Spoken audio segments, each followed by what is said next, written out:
பொன்னேரி பஞ்சட்டி அகஸ்தீஸ்வரர் கோவிலில் நடைபெற்ற சனி பிரதோஷ விழாவில் திரளான பக்தர்கள் பங்கேற்று சிவபெருமானை தரிசனம் செய்தனர்.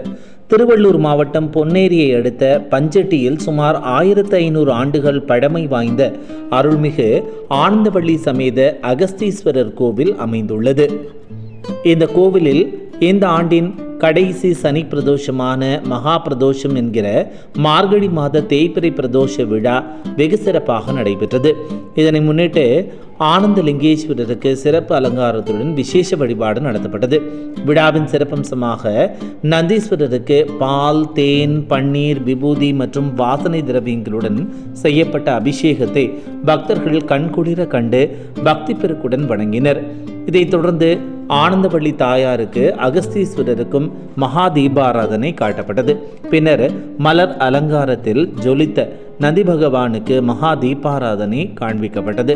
பின்னர் சிவபெருமான் 5 முறை பிரகார உலா வந்து பக்தர்களுக்கு அருள் பாலித்தார். இந்த சனி பிரதோஷ விழாவில் பக்தர்கள் திரளாக பங்கேற்று சிவபெருமானை தரிசித்து சென்றனர். விழாவில் பங்கேற்ற பக்தர்களுக்கு பிரசாதம் வழங்கப்பட்டது.